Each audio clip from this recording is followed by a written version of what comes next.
سڵاتان لەبێت و یەک هەواڵ دەست پێ دەکات. بەڕێوەبەری فەرمانگەی پەیوەندی و ڕاگەاندن لە کۆمیسیۆنی سەربەخۆی هەڵبژاردن و ڕاپرسی دەڵێت تاوەکو ئێستا 6 وڵات لە ڕێگای کۆنسوڵخانەکانیانەوە بڕیاریان داوە چاودێری هەڵبژاردننی پارلەمانی کوردستان بکەن. دیار نەسرەدین جێگری بەڕێوەبەری ئۆفیسی سلەیمانی کۆمیسیۆنی باڵای سەربەخۆی هەڵبژاردن و ڕاپرسی بە ڕووداوی و ڕاگەیاند تاوەکو ئێستا ژماری چاودێران و نوێنەرەکان ڕۆژ بە ڕۆژ زیاتر دەبن پرۆسەکە باشتر چاودێری دەکرێت. شۆڕش حەسەن بەڕێوەبەری فەرمانگەی پەیوەندی و ڕاگەاندن لە کۆمیسیۆن دەڵێ تاوەکو ئێستا 8 ڕێکخراوی نێودەوڵەتی ناوی خۆیان تۆمار کردووە بۆ چاودێری هەڵبژاردن کە 6 لەوانە کۆنسوڵخانەکانی ئەمریکا، کەنەدا، بەریتانیا، ژاپۆن، فەڕەنسا و کۆریای باشوورن. شۆڕش حەسەن دەڵێت کە دە تەلەڤیزیۆن و ئاژانسی هەواڵی بەنێوبانگیش بۆ ڕووماڵکردنی ئەم هەڵبژاردنە ناوی خۆیان تۆمار کردووە. لەوانە ڕۆیتەرس، سکای نیوز، NBN، SBE و واروە NBS لەو کەناڵانن کە ناوی خۆیان لە کۆمیسیۆن تۆمار کردووە.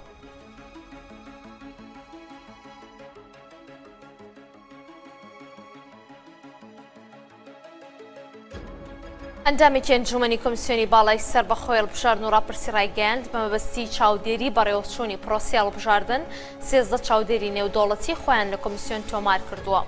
دکتۆر جوتیار عادل ئەندامی ئەنجومەنی کۆمیسیۆنی باڵای سەربەخۆی هەڵبژاردن و ڕاپرسی بە تۆڕی میدیای ڕووداوی ڕاگەیاند بە مەبەستی چاودێری هەڵبژاردننی 30 ئەیلولی 2018 پەرلەمانی کوردستان تاوەکو ئێستا 13 چاودێری نێودەوڵەتی خۆیان لەلای کۆمیسیۆن تۆمار کردووە کە لە نێویاندا 6 کۆنسۆڵگەری وڵاتان، پەیمانگای واشنگتن بۆ سیاسەتی ڕۆژهەڵاتی نێوەڕاست و پەیمانگای دیموکراتی نیشتیمانی بۆ کاروباری نێودەوڵەتی هەن کە لە ساڵی 1983 لەلایەن مادلین ئۆڵبرایت دامەزراوە کە ئەم خاتونەیە کە مافرەت بۆ لە مێژووی ئەمریکادا پۆستی وەزیری دەرەوەی ئەمریکای وەرگرتووە. 3 کاژێر دوای پرۆسەی دەنگدان ئەنجامی بەرای هەڵبژاردن ئاشکرا دەکرێت. شێروان زرار گوتەبێژی کۆمیسیۆن تایبەت بە ڕووداوی ڕاگەیاند سیستەمێکی تایبەتی ئەلکترۆنیان بۆ کۆکردنەوە و ژماردنەوەی دەنگەکان دابین کردووە. 3 کاژێر دوای کۆتایی هاتنی پرۆسەی دەنگدان ئەنجامی بەرای هەڵبژاردن ئاشکرا دەکرێت. بەناوی خی گەورەی میهرەبان ئەنجومەنی کۆمیساران بۆ یەکەم جار بڕیاریدا کە بۆ کۆکردنەوەی ئەنجامەکان سیستەمێکی تازە بەکاربهێنی بە شێوەی ئەلکترۆنی ئەنجامی سەرجەم بنکەکانی دەنگدان لە هەرێمی کوردستان کە 1260 بنکەیە بتوانین لە ڕێی ئەو بەرنامەیە کۆکەینەوە و سەرەتا ئێمە بڕیارمەنداوەکە نتیجەی قاوەرە سیاسیەکان لەسەر فۆرمی 53 وەرگرین کە ئەوە ژیارە دەبێتە جێگەی دڵخۆشی و متمانەیەکی زۆری قاوەرە سیاسیەکان چونکە لە چەند کاتژمێرێکدا بە وێنەی وڵاتانی پێشکەوتوو دەتوانین بڵێن نتیجەی قاوەرەکان بە شێوەیەکی نافەرمی لا ئێمە دەبێت و لە دوای ئەوەی کە داخل دەکرێت ئێمە هەر ئەو شەوە بە بڕیاری ئەنجومەنی کۆمیساران سەرجەم فۆرمەکانی بنکەکان بڵاو دەکەینەوە بۆی کە هەر قاوارێکی سیاسی ڕخنەیەکی بە لەسەر ئەنجامەکانیان گومانێکی هەبێت دیارە ئێمە دڵنیامان کاتەوە و دواتر ڕۆژی دواتر دیارە ئەو فۆرمە بەراورد دەکرێت لەگەڵ فۆرمی ئەسڵی ناو بنکەکان کە بە شێوی هاردکۆپی دێ هەردووشی بەراورد دەکرێت ئەگە دەرکەوت هەردوو فۆرمەکە هەمان شێوەیە و وەربینی کرا دیارە لە دوا ئەوە ئەنجومەنی کۆمیساران بڕیار دەدا کە ئەوە نەتیجەی نافەرمی سەرەتاییە و پێی یاسا دیار ئێمە ملزەمین لەماوەی 72 کاتژمێر ئەو نەتیجەن ڕابگەینین بەڵام ئەگە بکرێ ئێمە ئەو سیستەمە سەرکەوتو بێ قەناعەتمان وایە کە پێشنێکی زۆر باشە و وڵاتانی پێشکەوتو کە ئێمە دەتوانین لە ماوەی چەند کاتژمێرێکدا کە یەکەم جارە لە عێراق و هەرێمی کوردستان ئێمە بتوانین و قاوەرە سیاسیەکان بۆی کە نەتائیجی خۆیان بە شێوەی نافەرمی لە سایتی کۆمیسیۆن ببین. پارتی دیموکراتی کوردستان لە ساڵیادی گشتپرسی باشووری کوردستان گەورەترین کەرنەڤاڵی جەماوەری بۆ بانگەشەی لیستەکەی ئەنجام دەدات کە بەرپرسێکی ئەو حیزبە دەڵێت سەرۆک بارزانی و 100,000 کەس بەشداری تێدا دەکەن. ئاری نانەکەلی کارگێڕی ڕێخستنی لەقی دووی پارتی دیموکراتی کوردستان با ماڵپەڕی فەرمی حیزبەکەی ڕاگەیاندووە ڕۆژی 25 نوێی 2018 لە یاریگای شەید فرانسۆ ئۆریری لە شاری هەولێر پارتی دیموکراتی کوردستان بە ئامادەبوونی سەرۆک بارزانی و سەرکردایەتی پارتی و 100,000 کەس بانگەشەی گشتی و گەورە لە ڕێگەی کارنەڤاڵێکەوە ئەنجام دەدات وەکو بانگەشەیەک بۆ لیستی پارتی دیموکراتی کوردستان و بە گەورەترین کارنەڤاڵ هەژمار دەکرێت. پارتی با 100 بەربژێرەوە بەشداری لە هەڵبژاردننی پەرلەمانی کوردستان کردووە و تاوەکو ئێستاش چەندین ئاهەنگی جەماوەری لە پارێزگاکانی هەرێمی کوردستان ئەنجام داوە و با گوتەی بەرپرسانی ئەو حیزبە هەوڵ دەدەن زۆرترین کورسی لە پەرلەمانی کوردستان بۆ خۆیان دەستەبەر بکەن.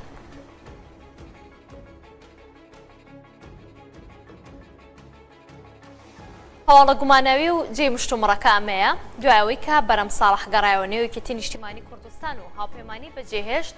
ڕۆژ بە ڕۆژ ژمارەی دەنگدەران و لایەنگرانی هاوپەیمانی لە هەڵوەریندان و تەنیا لە ماوەی 10 ڕۆژدا لە سۆرانەوە تاوەکو زاخۆ بە سەدان گەنج لە هاوپەیمانیەوە چوونەتە نێو پارتی دیموکراتی کوردستانەوە.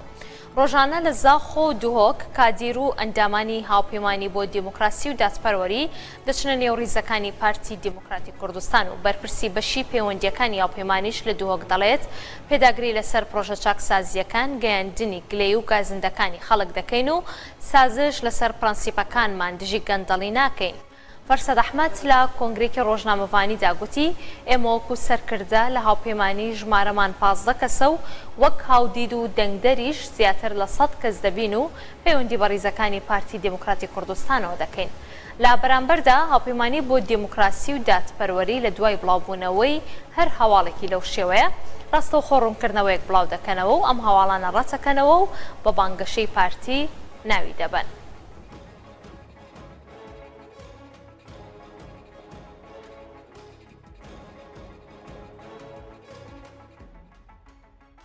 بەڕێزان هەر لەسەرم پرسامێنینەوە بەڕێز یوسف نهێلی بەرپرسی پێشووی ڕۆشنبیری و ڕاگەیاندنی هاوپەیمانی لە دوهۆکەوە لەگەڵمانە بێت. کاک یوسف ئەم کاتت باش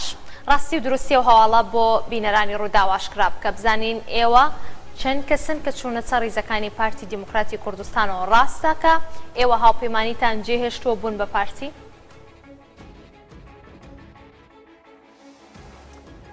بله برس سلاف بوده سلاف بو همی تماشاوان روداو بله برس دهی ام کومک حوالا بوین دو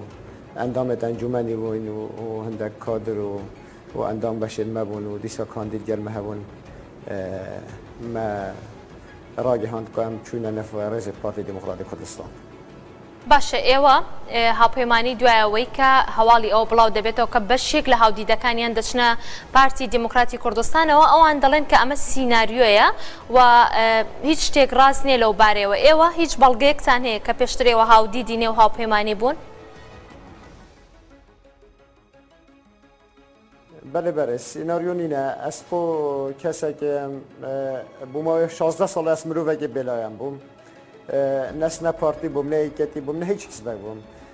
پشتی هاتن هفت پیمانیه و پیوندی مهات کردن از چون نافرزیت هفت پیمانیه از خو ایکشوانم اندام انجمن دورا بادی نامه از برپرسه بشه روشنبیری و راگهاندنه بوم و نه سیناریوه و ام خوب اینو دیسا مبواری به هزهات دکتر برهم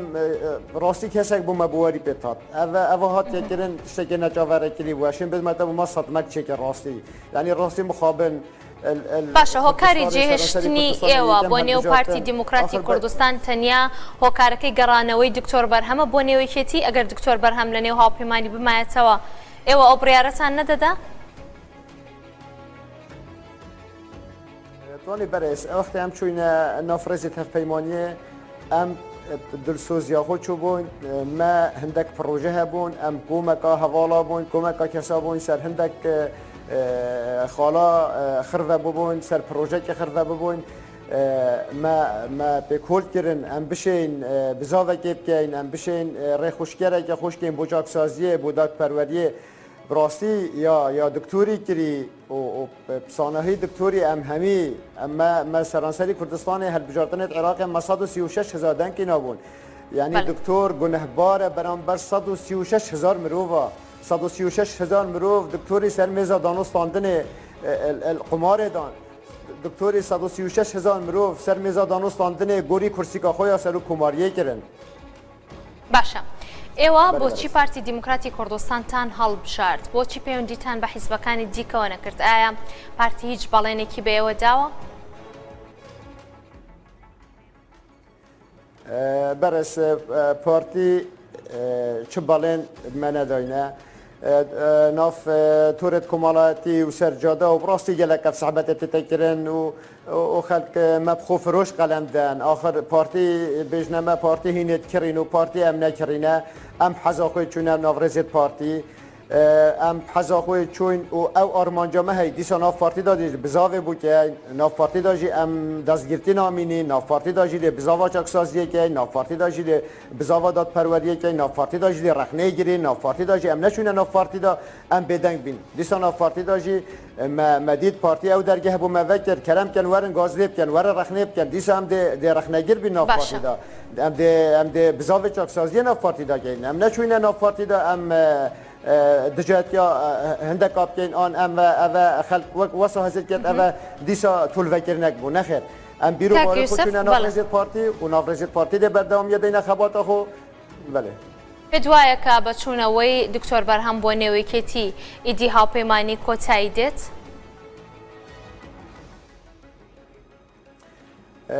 طوني برس دبدو ماهي كيتن بري ام بري دو رجا بو سي رجا ديسا برس محمد رؤوف سردانا كا بارگاه دهو که یه هفت پیمانی ام دیالک رینشتین بري ام